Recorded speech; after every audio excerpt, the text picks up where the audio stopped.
ਲਓ ਸੱਜਣੋ ਤੇ ਮਿੱਤਰੋ, ਥਾਣਾ ਝੁਮਰੇ ਦੇ ਇਲਾਕੇ ਦੇ ਵਿੱਚ ਲੇਜ਼ ਦੇ ਪੈਸੇ ਨਾ ਦੇਣ ਦੀ ਵਜ੍ਹਾ ਤੋਂ ਥੋੜੀ ਜਿਹੀ ਲੜਾਈ ਝਗੜਾ ਹੁੰਦਾ ਔਰ ਲੜਾਈ ਝਗੜੇ ਤੋਂ ਬਾਅਦ ਜਿਹੜਾ ਗਾਹਕ ਹੁੰਦਾ ਦੁਕਾਨਦਾਰ ਦੇ ਸਿਰ ਦੇ ਵਿੱਚ ਡੰਡਾ ਮਾਰਦਾ ਔਰ ਡੰਡਾ ਮਾਰ ਕੇ ਕਤਲ ਕਰ ਦਿੰਦਾ ਹੈ।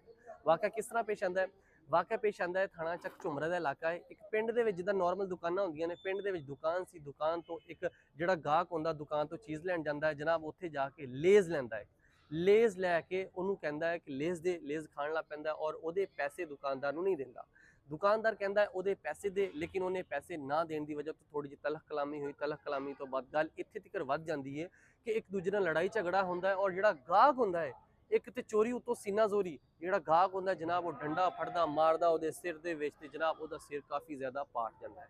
ਸਿਰ ਪਾਟਣ ਤੋਂ ਬਾਅਦ ਉਹਨੂੰ ਹਸਪੀਟਲ ਲੈ ਕੇ ਜਾਂਦੇ ਨੇ। ਹਸਪੀਟਲ ਜਾਂਦਿਆਂ ਜਾਂਦੇ ਹੀ ਉਹਦੀ ਜਾਨ ਨਿਕਲ ਜਾਂਦੀ ਹੈ ਔਰ ਉਹ ਜਾਨ ਬਹਕ ਹੋ ਜਾਂਦਾ ਹੈ। ਲੇਕਿਨ ਅਫਸੋਸ ਵਾਲੀ ਗੱਲ ਆ ਕਿ ਛੋਟੀ ਜਿਹੀ ਲੜਾਈ ਝਗੜੇ ਦੀ ਵਜ੍ਹਾ ਤੋਂ ਇੱਕ ਜਾਨ ਚਲੇਗੀ। ਲੇਕਿਨ ਇਹਦੇ ਤੇ ਖੈਰ ਪੁਲਿਸ ਨੇ FIR ਦਰਜ ਕਰ ਦਿੱਤੀ ਹੈ। FIR ਤੋਂ ਬਾਅਦ ਹੁਣ ਕੀ ਕਾਨੂੰਨੀ ਕਾਰਵਾਈ ਹੁੰਦੀ ਹੈ ਆਪਾਂ ਅੱਗੇ ਜਾ ਕੇ ਵੇਖਦੇ ਹਾਂ।